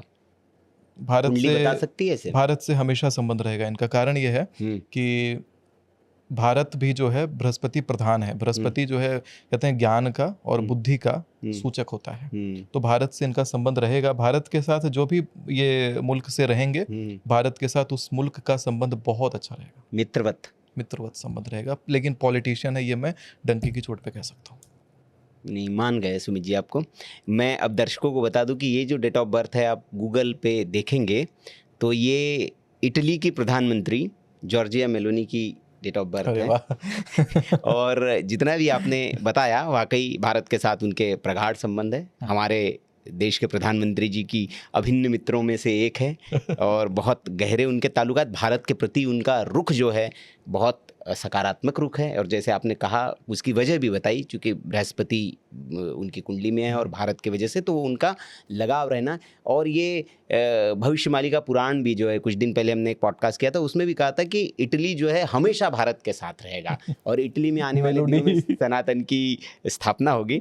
तो ये बहुत अच्छा सुमित जी, और ये लाइव प्रयोग हमने किया, रैंडम था ये, और वाकई में हमने जो कहा कि आपने कहा डंके की चोट पर पॉलिटिशियन सत्ता में हैं, आपने कहा वो निश्चित तौर पर भी सत्ता में हैं, और हमने देश का नाम भी नहीं बताया था, हमने सिर्फ यूरोपियन कंट्री कहा था जी। तो ये तो तय हो गया कि नहीं ये कोई टेस्ट नहीं था, लेकिन हमने कहा कि चलो दर्शकों के लिए करके देखते हैं हम लोग। अच्छा, तो ये चूँकि शास्त्र की बात चल रही थी, जो कलयुग में होने वाला है, अभी जो कलयुग चल रहा है, ये शास्त्रों में पहले से अंकित है? क्योंकि एक भविष्यवाणी का पुराण कहते हैं कि वो तो पहले से बताया हुआ है, तो क्या ये पहले से अंकित है? सब कुछ अंकित है, हर घटना। आज हम बैठ के पॉडकास्ट कर रहे हैं, ये भी कई बार कर चुके हैं। पढ़ते हैं ना जब हम संकल्प मंत्र क्या कहते हैं, श्री विष्णु विष्णु विष्णु श्रीमद् भगवतो महापुरुषस्य विष्णुराज्ञा पर्वतमानस्य अद्यं ब्रह्मणो हि द्वितीय प्रार्धे श्री श्वेत वराह कल्पे वैवस्वत मनवंतरे अष्टाविंशतितमे कलियुगे कलि प्रथम चरणे। 28वां कलयुग का ये प्रथम चरण चल रहा है। ऐसे ऐसे 27 कलयुग पीछे बीत चुके हैं, और वो भी ऐसे ऐसे 71 बार महायुग, मतलब सतयुग, त्रेता, द्वापर, कलयुग, ऐसे ऐसे जब 71 बार होते हैं तब एक महायुग होता है। समझिए जिसको एक मनवंतर कहते हैं। ऐसे ऐसे 14 मनवंतर होते हैं, और जब 14 मनवंतर बीतते हैं तो एक कल्प बीतता है। वैसे वैसे 7 कल्प होते हैं, और हर एक कल्प का जो समय होता है ब्रह्मा जी के आयु का 1 वर्ष के बराबर, एक दिन के बराबर होता है। एक दिन और रात के बराबर एक कल्प होता है ब्रह्मा जी का, और उस हिसाब से ब्रह्मा जी का 1 वर्ष 365 दिन का ही होता है, लेकिन उनकी आयु होती है 100 वर्ष की। आप समझ के देखिए कि ब्रह्मा जी की आयु का, जब मैंने बोला द्वितीय प्रार्ध है, मतलब ब्रह्मा जी अभी 51वें वर्ष का आयु भोग रहे हैं, और ब्रह्मा जी की 100 वर्ष की आयु भगवान विष्णु के पलक झपकाने भर का समय होता है, जिसको निमेश काल कहते हैं। एक निमेश काल कहते हैं। लेकिन इसमें सबसे जबरदस्त बात यह है कि भगवान शंकर का जो शिवलोक का काल होता है, वो काल चलता है नहीं। वहां पर काल गणना फेल हो जाती है। तो भगवान काल है, स्वयं महाकाल है। भगवान विष्णु भी काल में बंधे हैं, ब्रह्मा भी काल में बंधे हैं, सभी देवता काल में बंधे हैं, लेकिन भगवान शंकर काल से परे हैं। और तभी कहते हैं शिव तांडव में रावण ने कहा था, धिमित धिमित धिमित ध्वनन मृदंग तुंग बंगला ध्वनि क्रम प्रवर्तिता प्रचंड तांडव शिव। ध्वनि का क्रम को भी जो परिवर्तित कर दे, यानी समय के वेग को भी जो बदल दे, वो है शंकर।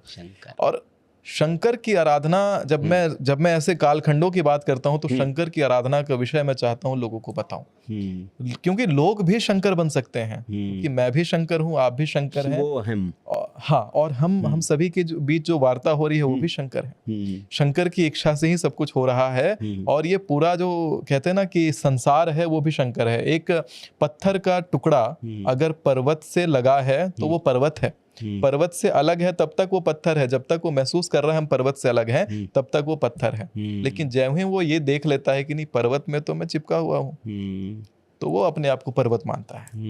तो उस प्रकार से हर कोई अपने आप को शिव समझ सकता है, और कहते हैं बिना शिव, बिना खुद को शिव समझे अगर शिव की पूजा करोगे आप तो शिव पूजा स्वीकार नहीं करते, क्योंकि भगवान शंकर यूनिफिकेशन का नाम है, भगवान शंकर एक यूनियन का नाम है, और वो यूनियन आपको बनाना पड़ता है। यानी शंकर के भक्त को पहले खुद शंकर बनना पड़ता है। शिव महापुराण बड़ी अच्छी बात कहता है।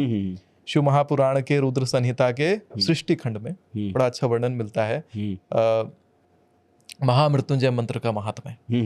कहते हैं जो व्यक्ति अपने जीवन में 1.25 लाख बार महामृत्युंजय मंत्र का जाप कर लेता है, वो व्यक्ति अपने प्रारब्ध के दुष्कर्मों का पाप जो भी भोग रहा है उससे मुक्त हो जाता है, शुद्ध हो जाता है। अच्छा, इतना पावरफुल है, इतना पावरफुल है। सब शुद्ध मतलब आप अपने सब पापों से शुद्ध हो जाते हैं, मतलब बिल्कुल भारहीन हो जाते हैं। इस जीवन में कोई ऋण नहीं रह जाता। मात्र 1.25 लाख बार महामृत्युंजय मंत्र जो अपने से पढ़ लेता है, जप लेता है। और कहते हैं ना कि अपवित्र पवित्रो वा सर्वा अवस्थाम गतोपि वा यह स्मृत पुंडरीकाक्षम सह बाह्य अभ्यंतर सूचि, बाहर और भीतर से शुद्ध हो जाता है। चाहे वो बदले की भावना से क्यों ना जपना शुरू करा हो, कोई द्वेष की भावना से जपना शुरू करा हो, लोभ से, लालच से, जैसे भी जपा वो शुद्ध हो जाएगा, उन चीजों से बहुत परे हो जाएगा। 2 लाख बार जो जाप कर लेता है वो व्यक्ति अपने पूर्व जन्म के सारे बातों को याद कर लेता है। पुराने पुराने कितने जन्म हुए थे सब उसको याद आ जाएगा। क्या ज्ञान लिया था, क्या नहीं लिया था, क्या किया था, क्या नहीं किया था, सब याद आ जाएगा, दिखने लगेगा, सब समझ में आ जाएगा, सब भगवान बता देंगे उसको। 3 लाख जो जाप कर लेता है व्यक्ति, वो व्यक्ति अभिष्ट फल को प्राप्त करता है। जो चाहेगा वो होगा। यम यम चिंतयते कामम तम तम प्राप्नोति निश्चितम परमेश्वर मत्तुलम प्राप्स्यते भूतले पुमान। परमेश्वर के समान उसको सारी चीजें प्राप्त होती रहेंगी जी। और जो व्यक्ति 4 लाख बार महामृत्युंजय का जाप कर लेता है, 3 लाख में इंद्रिय विजय भी हो जाती है, आप अपने इंद्रियों पर नियंत्रण पा लेते हैं। अच्छा। काम, क्रोध, मोह सब से मुक्त हो जाते हैं। 4 लाख बार जो जाप कर लेगा वो व्यक्ति अपने जीवन में भगवान शंकर को हर दिन स्वप्न में देखेगा, बात करेगा। और 5 लाख जो ही जब कंप्लीट हुआ तो साक्षात शंकर सामने खड़े हो जाते हैं, सीधा दर्शन देते हैं। ये बात मैंने शिव महापुराण कह रहा है। 6 लाख जाप करते हैं तो फिर धीरे धीरे सब इंद्रियां जागृत होती हैं, कुंडलिनी जागृत होती है 6 लाख जाप पे। लोग कहते हैं कि कहीं योग आश्रम में चले जाते हैं, मादक पदार्थ ले लेते हैं या इमोशनल हो जाते हैं, रोने लगते हैं, कहते हैं मेरी कुंडलिनी खोल दी गई है। बकवास। इतना जाप करा, इतना तप करा, भगवान का दर्शन भी कर लिया तो भी कुंडलिनी नहीं खुली। और तुम्हारी कुंडलिनी चले गए थाईलैंड के किसी आश्रम में, वियतनाम में और कहीं बाली के किसी आश्रम में जाके रो दिए 2 मिनट इमोशनल होकर के, तो कुंडलिनी खुल गई तुम्हारी। तुम्हारी कामेक्षा जाग गई, तुम्हारी कुंडलिनी खुल गई। सब फालतू के सब नौटंकी वाली चीजें चल रही हैं। कुंडलिनी खुलती है 6 लाख बार महामृत्युंजय जपने से। 7 लाख जाप करता है तो उसका ऊपर के उसके चक्र एक साथ, उसके मणिपूरक चक्र और एक साथ उसका स्वाधिष्ठान और मणिपूरक दोनों एक साथ एक्टिवेट होते हैं। उसके बाद अनाहत चक्र एक्टिवेट होता है। उसके बाद धीरे धीरे बाकी ऊपर के जो चक्र होते हैं वो धीरे धीरे एक्टिवेट होते रहते हैं। 10 लाख जाप करते ही व्यक्ति शरीर छोड़ देता है, उसको अग्नि का दिव्य शरीर प्राप्त होता है। तो इतना दुर्लभ है ये सब प्राप्त करना। ऐवी खेल खेल में नहीं होता, लेकिन लोगों को करना चाहिए। दर्शन इस शरीर में रहते हुए कितना समय लगेगा? 5 लाख बार महामृत्युंजय जपने में अमूमन 1.5 साल का समय लगेगा। एक बार आप बैठते हैं तो 17 मिनट लगता है पूरा महामृत्युंजय, अगर आप जपते हैं तो 1 माला कंप्लीट करने में। इस प्रकार से अगर 1000 अगर आप प्रतिदिन जपेंगे महामृत्युंजय, या 10,000 जपना है तो 8 घंटे का ड्यूटी लग जाएगा, लेकिन 1000-2000 तो व्यक्ति अमूमन जप सकता है। जपो ना, सावन का महीना जपो महामृत्युंजय, पवित्र मास है, शंकर जी का महीना है, हर दिन शिववास है, जपो महामृत्युंजय, बहुत बढ़िया है, दुर्लभ फल है, तो वो करना चाहिए।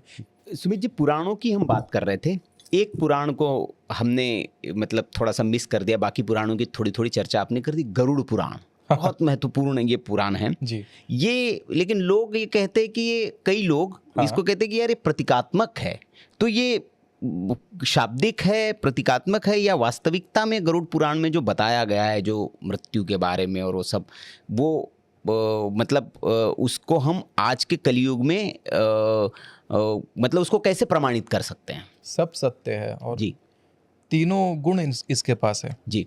ये प्रतीकात्मक भी है, शाब्दिक भी है, वास्तविक भी है जी। और जैसे लाइट होता है, पदार्थ होता है, हाँ वो सामने भी है, वास्तविक भी है, हाँ और वो तरंग भी है। हाँ हाँ जो पदार्थ है वो तरंग भी है, तो दोनों एक साथ डुअलिटी चलती है। हाँ, और तो नाम यहाँ है पे तो इसलिए शाब्दिक भी है। हाँ, यहाँ पे ट्रिनिटी चल रहा है। हाँ ये तीनों एग्जिस्ट करते हैं और मैंने महसूस किया है, हाँ कम से कम 2 को तो मैंने अच्छे से महसूस किया है। जी। प्रतीकात्मक वो तो समझने का विषय है, ज्ञान का विषय है, लेकिन वास्तविकता और उसका दर्शन वो तो हो जाएगा। हालांकि आपने कहा कि हमने मिस कर दिया, हमने मिस नहीं करा। मैंने एक श्लोक बोला था, जी। आयु कर्म च वित्तम च विद्या निधनमेव च पंचेतानि सृजन्ते गर्भसेव दहिना। तो ये श्लोक को चाणक्य ने चाणक्य नीति में डाला, लेकिन लिया कहाँ से? गरुड़ पुराण से। ये गरुड़ पुराण का श्लोक था। अच्छा। और गरुड़ पुराण में जब वर्णन ये आता है कि आत्मा को जैसे जैसे पिंड प्राप्त होता है वैसे वैसे उसके कारण शरीर का निर्माण होता है। तो जो सूक्ष्म शरीर का, तो जो सूक्ष्म शरीर का निर्माण हो रहा था, यानी प्रेत के शरीर का निर्माण जब होता है, तो मेरे ही परिजन का देहात्याग हुआ था। प्रथम दिन के पिंड पड़ने के बाद उन्होंने मुझे दर्शन दिया तो केवल उनके कपाल दिखे थे। द्वितीय पिंड के बाद जब उन्होंने दर्शन दिया था तो कंठ, और तृतीय पिंड तक उन्होंने मुझे 3 दिन लगातार दर्शन दिए थे, और तीनों दिन के दर्शन में यहाँ धड़ तक, यहाँ तक बना हुआ मुझे हिस्सा दिखाई दिया है। तो ये मैंने देखा हुआ है अपनी आंख से। और आत्माएं देखना कोई बहुत ही जटिल विषय नहीं है। कुछ मंत्र ऐसे होते हैं जिसको गुरु दीक्षा के माध्यम से, कुछ शाबर मंत्र हैं, शाबर को गुप्त रखा जाता है। कहते हैं गुह्यम गुह्यतमम विप्र सर्वभूतोपकारकम, गुप्त रखने का विषय है, दीक्षा में सिखाया जाता है। तो कुछ ऐसे मंत्र होते हैं जिसको शमशान में जाकर के, ज्यादा नहीं, मात्र 3000 बार जपिए, एक सुरक्षा घेरा में बैठ करके। सामने भूत दिखेंगे क्रीड़ा करते हुए, कई लोगों ने भूत देखा भी होगा, पर मैं भूत दिखा तो नहीं सकता अभी आपको, पर मैं भूत सुना सकता हूँ जरूर। अच्छा। क्योंकि आत्माएं, पता नहीं क्यों ऐसा होता है, जो आत्माएं हैं कोशिश करती हैं कि शायद सुमिताचार्य मेरा मुक्ति का मार्ग बता दे, या कुछ ऐसा जुगाड़ लग जाए, तो कुछ कम्युनिकेट करने के प्रयास करती हैं आत्माएं। अच्छा। और मैंने बात करी है एक से। अच्छा। और मैंने रिकॉर्ड भी करा हुआ है। अच्छा। आत्मा ने नहीं बोला। हाँ। आत्मा किसी शरीर पर आई, उस पोजेस्ट शरीर ने बोला। एक 17 साल का लड़का है जी, नाम नहीं बताऊंगा, उससे मैंने परमिशन लिया बकायदा कि क्या मैं इसको देश हित के लिए या धर्म हित के लिए इसको मैं इंटरनेट पर डाल दूं, क्योंकि ये उसकी निजी चीज थी। जी जी जी। तो मैं आपको दिखाता हूँ जी। एक मैं कंसल्टेशन ले रहा था सन 2022 में जी। तो हनुमानगढ़ी का वो लड़का था, और उस कंसल्टेशन के समय में वो लड़का मेरे से गर्लफ्रेंड के विषय पे बात कर रहा है जी, लेकिन कुंडली बता रही है कि वो लड़का पोजेस्ट होता है। हाँ। तो मैंने पूछा उससे, तुम पोजेस्ट होते हो? तो वो इसके बात को स्किप कर रहा है और अपनी गर्लफ्रेंड के बारे में पूछा जा रहा है। 17 साल का लड़का क्या पूछेगा, उसको क्या मतलब पोजेस्ट होना ना होना। तो मैंने बोला आप चुप रहो और उसको बोलने दो जो तुम्हारे पीछे है। अब तुम चुप रहोगे, वो बोलेगा। अब मैं सुनाता हूँ आपको जी। ये कुछ प्लॉटेड नहीं है। मैं इसको, अगर कोई साइबर फोरेंसिक्स वाले अगर इस चीज़ को टेस्ट करना चाहें कि ये किस तरह की रिकॉर्डिंग है, कोई एडिटेड है, नॉन एडिटेड है, तो वो सारी चीज़ें मैं ओपन रखता हूँ इसको। सुमिताचार्य घोस्ट कॉल करके डाला था मैंने, इंटरनेट पे मिल भी जाएगा। तो ये जो रिकॉर्डिंग है, इसको अगर साइबर फोरेंसिक्स वाले भी टेस्ट करेंगे, दे विल कंफर्म इट कि हाँ ये बात है। सुनिए, होता है ना आजकल लोग बहुत एडिटेड चीज़ें भी डाल देते हैं। जो मेरी गर्लफ्रेंड है ना, नहीं वो बोलेगा नहीं, उससे वो ये कहता है मैं इसको। बोलो कौन हो, कौन हो? आज का नहीं हूँ मैं, कब के हो? 12 साल हो गए है 17 साल के लड़के का आवाज। कितनों को ले गया मैं, कितनों को। ये भी जाएगा, जब तक नहीं जाएगा शांति नहीं होगी। इसके खानदान का बिल्कुल विध्वंस कर दूंगा मैं। आपके मुक्त करने के तो ये 17 साल के, ये कब का है ये इंसिडेंट? 2021 के आसपास का है। 2021 का इंसिडेंट है, पर 2023 में मैंने अपलोड किया था इस वीडियो को। तो इनकी फिर मुक्ति का कुछ मार्ग हुआ? जब मैंने पूछा मुक्ति का मार्ग, तो ये चला गया था शायद। इसमें लड़के ने बोला कि जब मैंने पूछा मुक्ति का मार्ग, तो वो भूत भाग गया था। पर मैंने इसको बाद में बताया कि जाके गया के श्राद्ध कर लो। और कई सारे लोग, पोजेस्ट लोग मेरे पास साल से बैठे हुए हैं। हम्म। हेलो, क्या बने जी वो? हाँ वो गया, चला गया। हाँ कितना ही गया? 17 साल का लड़का अभी कितनी मोटी आवाज में बात किया बताइए। परेशान था। इसकी रिकॉर्डिंग मैंने कर ली क्योंकि बड़ा अजीब लगा। कई बार होता है, ऐसी चीज़ें होती है तो तुरंत साइड से कुछ एक मोबाइल वगैरह से रिकॉर्ड करवा लेते हैं। तो ये बिल्कुल लाइव एक्सपीरियंस मैंने लोगों को दिया है। और भी चीज़ें मेरे पैतृक घर में कितने भूत के इंसिडेंट्स हुए हैं। हमारे जानने वाले कुछ लोगों को भूत ने उनके पैर को काटा था एक टाइम पे, दांत से काटा। तो उनकी मंशा कुछ रही थी हमारे घर को कब्जा करने की, तो उनके पैर को उस भूत ने काटा था। और 20 साल हो गए, आज तक घाव ठीक नहीं हुआ। अभी भी वो घाव हरा है, कोई डॉक्टर ठीक नहीं कर पा रहा। तंत्र मेरे पिताजी के ऊपर हुआ था, और ऐसा तंत्र हुआ था, उस तंत्र में मारण तंत्र था वो। कोई डॉक्टर ठीक नहीं कर पा रहा था, लेकिन जिस तांत्रिक ने तंत्र किया था उसी से हमने बस कहा कि ठीक कर दो आप इनको। तो उसने माथे पे हाथ रखा, और जिस व्यक्ति को उठाने के लिए 2 लोग लग रहे थे, जो व्यक्ति पानी तक पी करके उल्टी कर दे रहा था, 14-15 दिन से लगातार बेड में पड़े हुए थे पिताजी, और उसके माथे पे हाथ रखते ही वो रूम से बाहर निकलते हैं खुद चल के, खुद से खड़े होकर के। बहुत सारी ऐसी चीजें होती हैं जो एग्जिस्ट करती हैं। तो वही मैंने बोला ना, द्वंद्व है, सब चल रहा है एक साथ, माया भी चल रही है। आपका एक मैं पॉडकास्ट सुन रहा था, आपने कहा था कि आपके कमरे में भी कोई आया था जो मिरर में घुस गया था, ऐसे कुछ। हाँ, मेरे कमरे में ऐसी एक शक्ति आई थी एक बार जी। ये बात है, जब मैं बच्चा था तब की बात है ये। आईने में वो घुस गया था, एक पाश लिया हुआ, बिल्कुल कोई तंत्र के देवता होते हैं उस तरह के, तंत्र के शक्तियाँ होती हैं, उसको मतलब अनाप शनाप शक्तियाँ होती है, कोई अच्छी शक्ति नहीं होती है वो। उसने सोना धारण किया हुआ था, गले में सोना था, सोने का पूरा कवच था, पीले रंग की धोती पहनी हुई थी, माथे पे मुकुट था, राक्षस के जैसा दिख रहा था, मूछें बड़ी बड़ी थी, उसकी आंखों में तेज था, काफ़ी विशाल काय था पहले, फिर बौना हो जाता है, कमरे में आके 3-4 बार नाचता है, चिल्लाता है, और फिर आईने में घुस जाता है। तो 1.5 फुटिया जिसको कहते हैं वही? नहीं, 1.5 फुट, वो तो विशाल था, पहले विशाल था, फिर छोटा हो जाता। तो क्या ये इसको क्या कहते हैं तंत्र की भाषा में? क्या बेटा? नहीं, इसको ये शक्तियां होती हैं। अच्छा, इसको विशेष नाम नहीं दिया जा सकता यहाँ पे। अच्छा, ऐसे जिस तरह की शक्तियां होती हैं उसमें से तो कई होती हैं, उसमें से कोई भी ऐसा रूप धारण कर सकता है। क्या क्या होता है? भूत, पिशाच, यक्ष, गंधर्व, राक्षस, ब्रह्म राक्षस, वेताल, कुष्मांड, भैरव।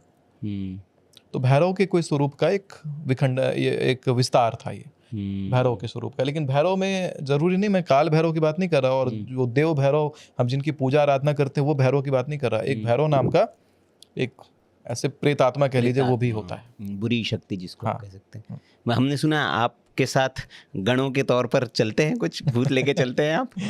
पसंद तो मुझे बहुत है। हाँ, उनके बिना कुछ काम कैसे हो सकता है? आप हर जगह हर काम के लिए देवता को थोड़ी बुलाएंगे। आप अगर आपको थाने में एक छोटा सा काम करना है तो आप हर बार कमिश्नर को फोन थोड़ी लगाएंगे, डीजीपी को कॉल हर बार नहीं लगाएंगे। जो काम आपका छोटा सा हवलदार करा देगा उसके लिए डीजीपी को लगाने की जरूरत नहीं है। तो सबको लेके चलना पड़ता है, भगवान शंकर सबको लेके चलते हैं, तो फिर हम तो तुच्छ इंसान हैं। अच्छा, हम गरुड़ पुराण की बात कर रहे थे। हाँ। क्या यमराज वास्तव में ये परिकल्पना या होते हैं वो वैसे ही जैसे उनकी जो चित्र बताया गया है कि भैंसे पर आते हैं, वो विशाल होते हैं और फिर आपको आके लेके जाते हैं? यमराज ये परिकल्पना है, क्या है? दोनों हैं जी। एक तो देखिए, जब देवताओं का ऐसी आकृति बताई जाती है तो देवता दर्शन दे के जाते हैं, और वो दर्शन आकृति होती है। देवता कई रूपों में फिर दर्शन देते हैं अलग अलग संतों को। तो ये दर्शन आकृति है। अव्यक्त व्यक्ति अपने आप को व्यक्त करता है, यानी अव्यक्त देवता अपने आप को उस रूप में व्यक्त करते हैं। तो ये वास्तविकता भी है। और ये इसके ऊपर अगर आप जाएंगे, इसके कहते हैं ना कि इस शास्त्र को जब आप पढ़ेंगे, जो मंशा से पढ़ेंगे, वैज्ञानिक मंशा से पढ़ेंगे तो इसके पीछे का वैज्ञानिक कारण समझ में आएगा। साहित्यिक मंशा से पढ़ेंगे तो साहित्य समझ में आएगा इसके पीछे का। फिलॉसफी से पढ़ेंगे तो फिलॉसफी समझ में आएगा। और अगर वास्तविकता को ध्यान में रखते हुए पढ़ेंगे तो वास्तविकता भी आपको दिखाई देगा कि भैंसे पे आते हुए यमराज, ये सब सत्य है। और द्वंद्व चलता है, दोनों एग्जिस्ट करता है। जो एक तो माया लोक का है वो भी एग्जिस्ट करता है, परिकल्पना भी एग्जिस्ट करती है, और वास्तविकता भी एक साथ चलती है। किसी को काटा नहीं जा सकता। क्या भगवान से बात की जा सकती है? बिल्कुल की जा सकती है। कोई मार्ग कैसे? मैंने कहा, एक तो मैंने दर्शन मार्ग बता दिया कि महामृत्युंजय मंत्र से आप दर्शन कर सकते हैं भगवान शंकर का। और अगर ऐसे बात करें कि हम भगवान को फोन लगा रहे हैं, बहुत लोग नौटंकी करते हैं, वो सब ड्रामा है। ऐसे बात नहीं होती भगवान से। जी। भगवान जैसे पानी का टेस्ट आप बता सकते हैं? हाँ, प्यासा पानी को जब पीता है तो ही बता सकता है कि पानी कैसा लगा, जी। पर पानी का आप टेस्ट नहीं बता सकते। हाँ, तो भगवान इस प्रकार से हर कण में व्याप्त हैं और उनको महसूस किया जा सकता है। गर्भ में बैठा हुआ बच्चा अपनी माँ के बारे में क्या बता सकता है? हम उसी गर्भ में हैं। मैं आपको बताता हूँ कैसे। एक बड़ा अच्छा देवी भागवत में वर्णन आता है, दुर्गा सप्तशती में वर्णन आता है। रात्रि व्यखदायति पुत्रा देवक्षभिः विश्वा अधिश्रोदिता ओवर्प्रा अमर्त्यानुवतो देविदोतः ज्योतिषा बाधते तमः नीरु सुसारमस्कृतोषुषं देव्या यति अपेदु हासते तमः सानु अद्या यस्य वयं नित्यामन विक्ष्महि वृक्षेण अवस्थितं यहानि ग्रामसो नैव अक्षितु निपद्वन्तो निपक्षिणः निश्यनाश्चिदर्थिनः। तो क्या है कि ग्राम हो, चाहे वृक्ष हो, चाहे पशु हो, चाहे पक्षी हो, सब कुछ जगदम्बा के गर्भ में होते हैं, रात के समय समाहित होते हैं। हर दिन सुबह उसका उद्गम होता है, हर दिन उसको नई सृष्टि दिखाई देती है। तो उस प्रकार से जगदम्बा ने समस्त संसार को अपने गर्भ में रखा हुआ है, और उस गर्भ में होते हुए हम उस संसार को देख ही नहीं सकते, उस संसार को हम उस तरीके से जान नहीं सकते, उसके पीछे की शक्ति को नहीं देख सकते, प्रत्यक्ष नहीं देख सकते, महसूस कर सकते, क्योंकि हम उसी का भाग हैं। हमारे शरीर के अंदर होता है ना, प्रोटीन सेल्स होते हैं छोटे छोटे, वो भी डीएनए के ऊपर ऐसे पैदल चलते हैं, पैदल इंसान की जैसे चलते हैं, बहुत सारा बोझा लेके चलते हैं अपने ऊपर। तो वो चलते हैं तो उनका भी तो एक जीवन है। उनको क्या पता कि इधर एक सुमिताचार्य और इधर सुनील भैया सब मिल करके पॉडकास्ट कर रहे हैं आपस में और इतना चर्चा कर रहे हैं, वो भी अपना एक जीवन जी रहे हैं। वो कभी महसूस नहीं कर पाएंगे कि हम कौन है। उनको दिव्य दृष्टि चाहिए, उनको बाहर निकाल करके सामने खड़ा करेंगे तो वो देखेंगे।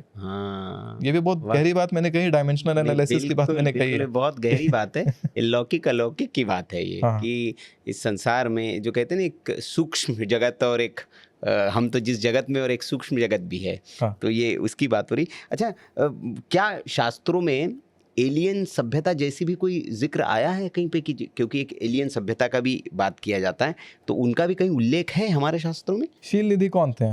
एलियन ही थे ना। अगर जब नारद मुनि जब भगवान नारायण को अनाप शनाप बातें बोल करके, अहंकार वश बोल करके जब निकले थे वहां से, तो शील निधि का एक पूरा साम्राज्य तैयार हो गया था। पृथ्वी पर तो साम्राज्य बना नहीं, ब्रह्मांड में कहीं और बना। ब्रह्मांड में कहीं और ऐसे कई सारे साम्राज्यों का वर्णन आता है शास्त्र में। तो शील निधि भी तो एलियन ही थे ना। कहीं और उनका एक स्वयंवर रचा जाता है, वो सारी कहानियां बनती हैं जहाँ पर भगवान नारायण से बाद में कहते हैं नारद मुनि कि हमको शील निधि की पुत्री से विवाह करना है, और विवाह करने के लिए मुझे आपकी काया चाहिए। तो नारायण अपनी काया दे देते हैं, लेकिन मुख दे देते हैं वानर का। तो फिर सारा माया प्रसंग बनता है। उस माया प्रसंग के कारण बाद में जाकर के रावण के उद्गम का मार्ग प्रशस्त होता है, कुंभकर्ण के उद्गम का मार्ग प्रशस्त होता है, शिव के गणों को वो श्राप दे देते हैं, वो सारी चीजें। तो बहुत सारी चीजें जो घटित हुई थी उसके बाद, उस घटना कर्म के बाद, वो एलियन सभ्यता का ही तो बात है वहां पे। तो क्या स्वर्गलोक क्या है? स्वर्गलोक भी एक पृथ्वी के अलावा दूसरा लोक ही तो है। शिवलोक क्या है? दूसरा लोक ही तो है। जितने देवी देवता हैं, यक्ष हैं, गंधर्व हैं, राक्षस हैं, सबका अलग अलग लोक है। पाताल लोक का भी एक जिक्र आता है। सब लोक का जिक्र आता है। 7 नीचे 7 ऊपर। जी, 7 पुरियों की भी बात होती है कि सप्तपुरियां भी है अलग अलग। अच्छा, ये क्या तो फिर हम ये माने कि विज्ञान जो है आज भी शास्त्रों से बहुत पीछे चल रहा है? बहुत ज्यादा पीछे है। विज्ञान कहीं एग्जिस्ट ही नहीं करता शास्त्र के सामने। जब मैंने बताया आपको कि विज्ञान ने कहाँ छोड़ा, लाइट की स्पीड एक ही गति पे क्यों चलती है, पर मैंने शास्त्र से क्या निकाल के दिया कि क्यों एक ही स्पीड पे चलती है लाइट। हालांकि उसके ऊपर मेरा टाइटल लग गया कि रिसर्च बाय सुमिताचार्य, लेकिन वो जो रिसर्च है वो पब्लिश हो गया, विदेश में पब्लिश हो गया। टाइटल मेरा लग गया कि मेरी थ्योरी है, लेकिन थ्योरी तो शास्त्र की है। तो शास्त्र बहुत आगे है विज्ञान से। आप चाहे न्यूटन के 3 लॉज ले लीजिए, न्यूटन ने तो बाद में बनाया, कनाद मुनि ने हजारों साल पहले बना दिया। शून्य का उद्गम आज आर्यभट्ट को नाम दिया जाता है। आर्यभट्ट कहाँ आ गए? 2000 साल पुराने, ताकि कैथोलिक क्रिश्चियन से ज्यादा पुराना हमारा धर्म ना हो जाए, तो आर्यभट्ट को शून्य का उद्गम करता बता दिया गया। लेकिन जब हम श्लोक पढ़ते हैं, नॉर्मल एक पूजा करने से पहले शिववास निकालते हैं, शंकर जी कहाँ बैठे हैं वो पता करते हैं, तो क्या कहते हैं? तिथिम च द्विगुणी कृत्वा परम पंच समन्वितम सप्तभिशति हरिद भागम शेषम शिववास उच्यते। तो ये सब जो कर रहे हैं, जो जोड़ घटाव गुना भागा अलजेब्रा सब प्रयोग कर रहे हैं इसमें। तो ये जो प्रयोग कर कर रहे हैं ये प्रयोग क्या विदेश से आ रहा था या क्या आर्यभट्ट ने दिया था? ये सब पुराण से भी पहले की सब बातें हैं, ये सब निगम शास्त्र की बातें हैं। सृष्टि के निर्माण से भी पहले ये सब शास्त्र बन गया था। तो इतनी व्यापक ज्ञान को लोग सोचते हैं कि हम अपने तुच्छ ब्रेन में संकुचित कर देंगे। जब ऐसी फिर पॉडकास्ट रिलीज होंगी तो फिर सबका जितना भांडा है सब फूट जाता है।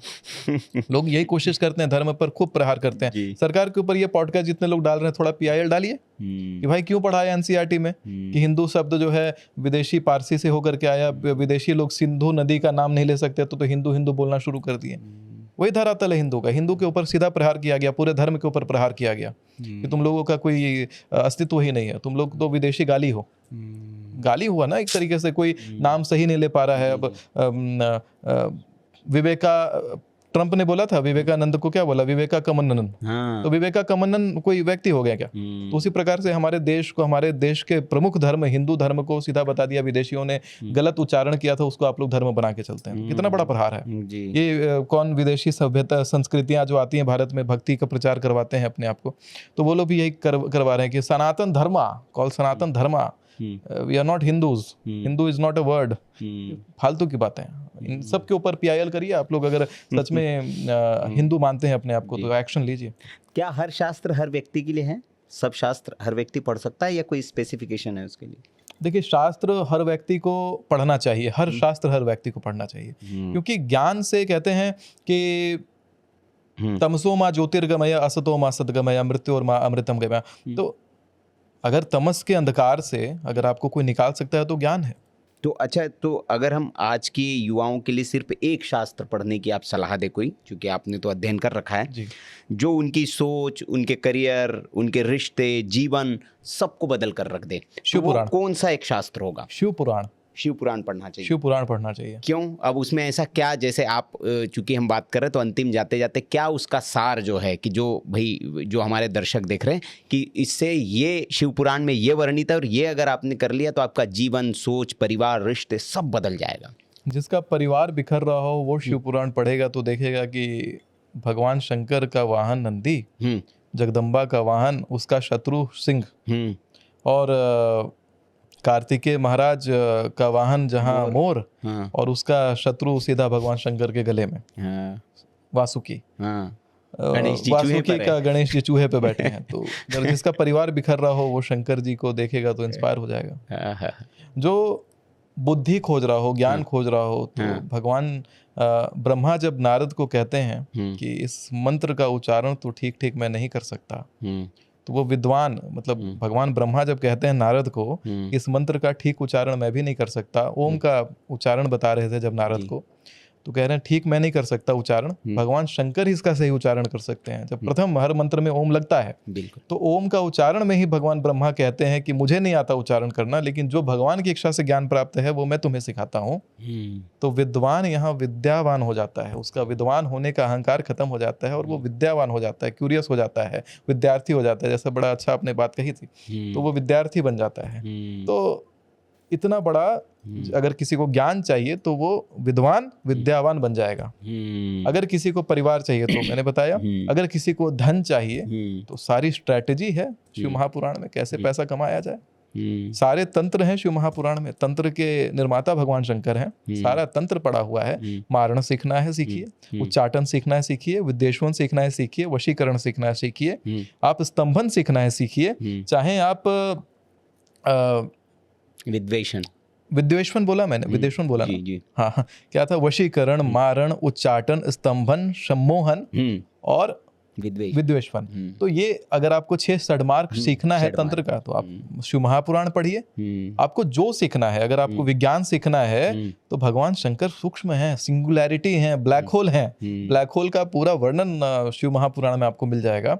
आपको विज्ञान सीखना है तो शिव महापुराण पढ़िए। अगर आपको साहित्य सीखना है शिव महापुराण पढ़िए, काव्य सीखना है शिव महापुराण पढ़िए। सब कुछ तो है इसमें, एक किताब और सब कुछ है। कला के देवता है भगवान शंकर, नटराज, सब कुछ शिव महापुराण में है। लेकिन जाते जाते मैं ना एक मंत्र का इंग्लिश ट्रांसलेशन सुनाना चाहता हूँ लोगों को, ट्रांसलेशन, ताकि मंत्र में कितना विज्ञान छुपा हुआ है वो लोगों को पता लग जाए। एक सबसे पहला, जब भी कोई हिंदू पूजा करने बैठता है तो जो सबसे पहला मंत्र बोलता है वो मंत्र लोगों की आंख खोल देगा। जी। ये मंत्र है संकल्प मंत्र। संकल्प मंत्र। ओम श्री विष्णु विष्णु विष्णु श्रीमद् भगवतो महापुरुषस्य विष्णुराज्ञा पर्वतमानस्य अद्यम ब्रह्मणो हि द्वितीय प्रार्धे श्री श्वेत वराह कल्पे वैवस्वत मनवंतरे अष्टाविंशतितमे कलियुगे। तो जब मैंने बोला कि श्री श्वेत वराह कल्पे, बस इसकी व्याख्या मैं देना चाहता हूँ, ये है क्या जी। इसको जो बच्चे ये कहते हैं कि धर्म ढकोसला है, विज्ञान ही सब कुछ है, तो जरा इसका एक बार समझिए। भगवान वराह ने 3 अवतार लिया था, कृष्ण वराह, आदि वराह और श्वेत वराह। अभी श्वेत वराह का कल्प चल रहा है जी। फिर कृष्ण वराह का भी कल्प आएगा, जब भगवान वराह पृथ्वी को यानी ब्रह्मांड को जब उस छुपे हुए समुद्र में खोजने जाते हैं ना, पाताल में खोजने जाते हैं, तो वहां पर वो कृष्ण वराह का अवतार लेके जाते हैं। वो क्या बताता है, सब कुछ सिकुड़ रहा है, उनमें समा रहा है, काले हैं। काले क्यों हैं? क्योंकि सारा लाइट अब्सॉर्ब वो कर ले रहे हैं, यानी कि वो बिग क्रंच के तरफ जा रहे हैं। एक क्रंचिंग यूनिवर्स है वो। और उसके बाद वो बनते हैं क्या? आदि वराह। ना आदि है, ना अंत है, ना काल है, ना भेद है, सिंगुलैरिटी, एक छिद्र के जैसा, आदि वराह जी। उसके बाद क्या बनते हैं? श्वेत वराह, फट पड़ते हैं, बिग बैंग, पूरा ब्रह्मांड फैल रहा है। अभी भी श्वेत वराह क्यों है? उनके थूथनों पर पृथ्वी ब्रह्मांड निवास करता है, और अभी भी वो निकल रहे हैं, उस पाताल से निकलते जा रहे हैं, ब्रह्मांड को लेके जा रहे हैं। क्या कहता है हबल्स law? Universe is expanding constantly. और एक और कहते हैं डार्क एनर्जी, कोई ऐसी एनर्जी है जो एक्सपेंशन के रेट को और उग्र कर रही है जी। तो वो एनर्जी के बारे में कोई नहीं जानता, वही तो वराह है। 85% ब्रह्मांड देख नहीं सकते, वही तो वराह है, वो है श्वेत वराह। क्या बना? फिजिक्स के विद्यार्थी जो हैं साइनोसॉइडल वेव्स बना। पूरा यूनिवर्स एक बार एक्सपेंशन है, कॉन्ट्रैक्शन है, फिर सिंगुलैरिटी है, फिर एक्सपेंशन है। तो ये जो ऐसे ऐसे साइन वेव बन रहा है, पूरा फंक्शन बन रहा है। ब्रह्मांड कैसे बना, कहाँ है, अभी क्या हो रहा है, किस फेज में है, इतना कुछ आपने केवल पहले ही पूजा के कर्म में सबसे पहले बोल दिया। इतना विज्ञान। बाद की चीजें हैं कि ये तारा इस तारे के सामने बैठा हुआ है, ये तारा इसके सामने बैठा हुआ है, ये ग्रह यहाँ बैठा हुआ है। मतलब ब्रह्मांड छोड़ो, आप ब्रह्मांड के अलावा किसी और ब्रह्मांड में भी चले जाओगे, और जब ये संकल्प मंत्र बताओगे तो बोलोगे कि मैंने फलाना कॉन्ट्रैक्ट किया था, मैंने फलाना कॉन्ट्रैक्ट इतने बजे साइन किया था, जो बोलते हो वो वहां पे भी वैलिड रहेगा। इंडिया में आपने 8 बजे साइन किया, अमेरिका में 8 बजे साइन किया, दोनों बदल जाता है, दोनों एक दूसरे का विरोध कर देंगे। लेकिन ये जो मैंने संकल्प का व्याख्या दिया है, वो जो आप कॉन्ट्रैक्ट भगवान को कह रहे हो, वो कॉन्ट्रैक्ट आप ब्रह्मांड के किसी भी जगह चले जाओ, वो टाइम सेम रहेगा, वो टाइम नहीं बदलता। यूनिवर्सल, वो यूनिवर्सल है, हर जगह वही है, सर्वभौम सत्य बन जाता है। सोचिए इतना बड़ा विज्ञान, ब्रह्मांड की उत्पत्ति से ब्रह्मांड का अंत, ये पहले ही मंत्र में बोल दिया जाता है। जब पूजा का पहला स्टेप ही इतना गहरा है, तो पूरी पूजा में कितना विज्ञान है। अब पूजा में टीका भी लगा है, चंदन भी लगा है, पूजा में स्नान भी हुआ है, उसके पीछे का विज्ञान भी बताऊंगा आगे के पॉडकास्ट। नहीं, जरूर इस पर स्नान के पीछे कितना, मतलब रिसर्च पेपर लिखा जाएगा इसके ऊपर। पता है आपको, एक संकल्प मंत्र के ऊपर 10 रिसर्च पेपर तैयार हो जाएंगे, और उसके बाद के मंत्रों के ऊपर कितना रिसर्च तैयार होगा, वो सोच के देखिए। तो जो लोग समझते हैं कि शास्त्र ढकोसला है, तो थोड़ा इसको, मैंने विज्ञान का अध्ययन करने के बाद जब शास्त्र पकड़ा है तो कोई तो कारण होगा। न्यूटन ने विज्ञान का अध्ययन करने के बाद जब उसने शास्त्र पकड़ा था, कोई तो कारण होगा। निकोला टेस्ला ने अंत में शास्त्र पकड़ा था, कोई तो कारण होगा। मैक्सवेल प्रीस्ट बन गया, कोई तो कारण होगा। रामानुजन शास्त्र पकड़ चुके थे, इतना विज्ञान पढ़ने के बाद भी कोई तो कारण होगा।